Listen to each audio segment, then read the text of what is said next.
Hi friends, ಎಲ್ಲರಿಗೂ ನಮಸ್ಕಾರ. Welcome to ಅಮ್ಮನ ಕೈ ರುಚಿ. ಇವತ್ತು ಚಿಕನ್ನಲ್ಲಿ ಗುಂಡಿಗೆಕಾಯಿ ಅಥವಾ ಗಿಜರ್ಡ್ ಫ್ರೈ ಮಾಡೋದು ಹೇಗೆ ಎಂದು ನೋಡೋಣ. ಚಿಕನ್ ಇಷ್ಟಪಡೋರು ಇದನ್ನು ತುಂಬ ಇಷ್ಟಪಡ್ತಾರೆ. ಇದು ದೋಸೆ, ಇಡ್ಲಿ, ಚಪಾತಿ, ಪೂರಿ, ರೈಸ್ ಜೊತೆ ಸೈಡ್ ಡಿಶ್ ಆಗಿ ತುಂಬ ಚೆನ್ನಾಗಿರುತ್ತೆ.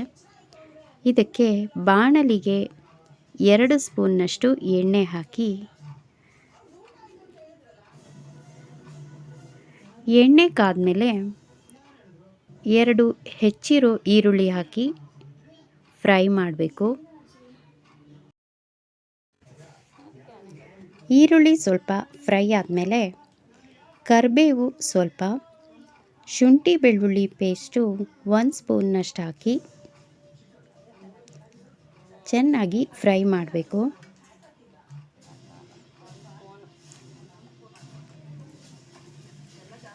ಈರುಳ್ಳಿ ಸ್ವಲ್ಪ ಕಲರ್ ಚೇಂಜ್ ಆಗಬೇಕು, ಅಲ್ಲಿವರೆಗೂ ಇದನ್ನು ಫ್ರೈ ಮಾಡ್ಕೋಬೇಕು.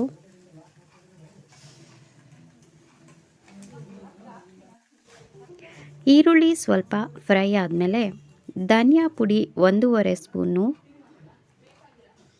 ಮತ್ತು ಅಚ್ಕಾರದ ಪುಡಿ 1 ಸ್ಪೂನಷ್ಟು ಹಾಕಿ ಚೆನ್ನಾಗಿ ಫ್ರೈ ಮಾಡ್ಕೋಬೇಕು.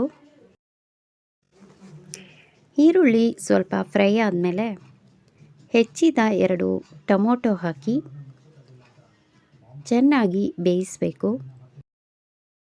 ಟೊಮೊಟೊ ಮಿಶ್ರಣ ಸ್ವಲ್ಪ ಬೆಂದಾದಮೇಲೆ ಅರ್ಧ ಸ್ಪೂನ್ನಷ್ಟು ಅರಿಶಿಣದ ಪುಡಿ ಹಾಕಿ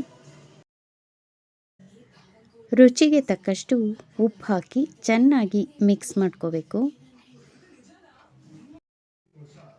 ಈ ಮಿಶ್ರಣ ಸ್ವಲ್ಪ ಬೆಂದಾದಮೇಲೆ ವಿನಿಗರ್ ಹಾಕಿ ಕ್ಲೀನ್ ಮಾಡಿಟ್ಕೊಂಡಿರೋ ಗಿಜರ್ಡ್ ಅಥವಾ ಗುಂಡಿಗೆಕಾಯಿ ಇದಕ್ಕೆ ಹಾಕಿ ಮಿಕ್ಸ್ ಮಾಡ್ಕೋಬೇಕು.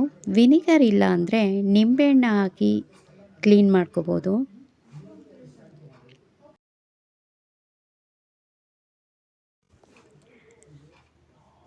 ಇದನ್ನು ಮಸಾಲೆ ಜೊತೆ ಚೆನ್ನಾಗಿ ಮಿಕ್ಸ್ ಆಗೋ ಥರ ಚೆನ್ನಾಗಿ ಕಲಿಸ್ಕೊಂಡು 2 ಸ್ಪೂನ್ನಷ್ಟು ಪೆಪ್ಪರ್ ಪೌಡರ್ ಹಾಕಿ ಚೆನ್ನಾಗಿ ಮಿಕ್ಸ್ ಮಾಡಿ.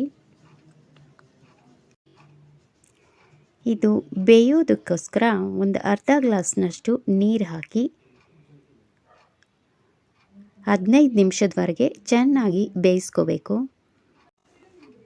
ಈಗ ರುಚಿಯಾದ ಗಿಜರ್ಡ್ ಅಥವಾ ಗುಂಡಿಗೆಕಾಯಿ ಗ್ರೇವಿ ರೆಡಿಯಾಗಿದೆ.